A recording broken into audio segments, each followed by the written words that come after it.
কল্পনা করুন, একটি ব্যস্ত শহর, মানুষজন তাদের দৈনন্দিন কাজে ব্যস্ত, কেনাকাটা, খাওয়া দাওয়া, কাজ সব চলছে, কিন্তু কোথাও কিছু একটা যেন নেই। হ্যাঁ, আপনি ঠিক ধরেছেন, রাস্তায় পাবলিক ডাস্টবিন খুঁজে পাচ্ছেন না। আমি কথা বলছি পরিচ্ছন্নতায় বিশ্বজুড়ে খ্যাতি পাওয়া জাপানের কথা।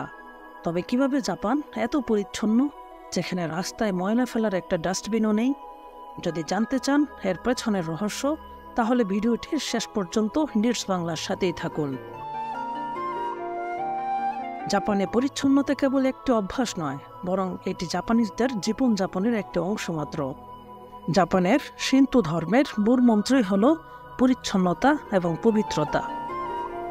জাপানিরা নিজেদের আবর্জনা যত্রতত্রে ফেলেন না, বরং তা সঙ্গে করে বাড়ি নিয়ে যান।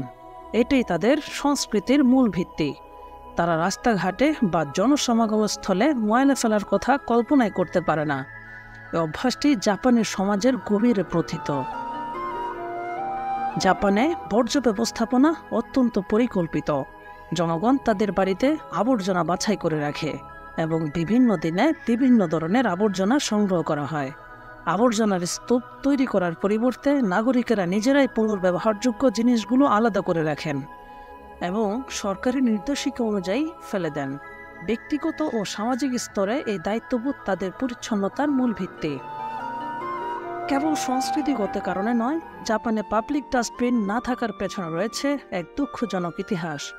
1995 সালে টোকিওর সাবওয়েতে এক ভয়াবহ সারিন গ্যাস হামলা হয়, যা পুরো জাতিকে স্তব্ধ করে দেয়। সে ঘটনায় ডাস্টবিনগুলোকে বিপজ্জনক বস্তু লুকানোর জায়গা হিসেবে চিহ্নিত করা হয়েছিল। এই ঘটনার পর থেকে জনসমাগমের স্থল থেকে বেশিরভাগ পাবলিক ডাস্টবিন সরিয়ে ফেলা হয়, যা এখনও নিরাপত্তার স্বার্থে বহাল রয়েছে। জাপানের বর্জ্য ব্যবস্থাপনার সাফল্যে মূল কারণ হল সামাজিক ও ব্যক্তিগত দায়িত্ববোধ। জাপান প্রায় 77% প্লাস্টিক বর্জ্য পুনর্ব্যবহার করে, যা অনেক দেশের কাছে এক অনুপ্রেরণা। পরিষ্কার পরিবেশ কেবলমাত্র ডাস্টবিনের উপর নির্ভর করে না, এটি নাগরিকদের সচেতনতার প্রতিফলন, যারা তাদের চারপাশকে পরিচ্ছন্ন ও নিরাপদ রাখে। তাই জাপানে গেলে পাবলিক ডাস্টবিনের অভাবে আশ্চর্য হবেন না। মনে রাখবেন, পরিচ্ছন্নতা ব্যক্তিগত দায়িত্ব থেকে শুরু হয়।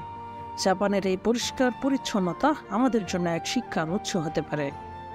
ভিডিওটি দেখার জন্য ধন্যবাদ। নতুন ভিডিও পেতে লাইক, শেয়ার এবং সাবস্ক্রাইব করতে ভুলবেন না।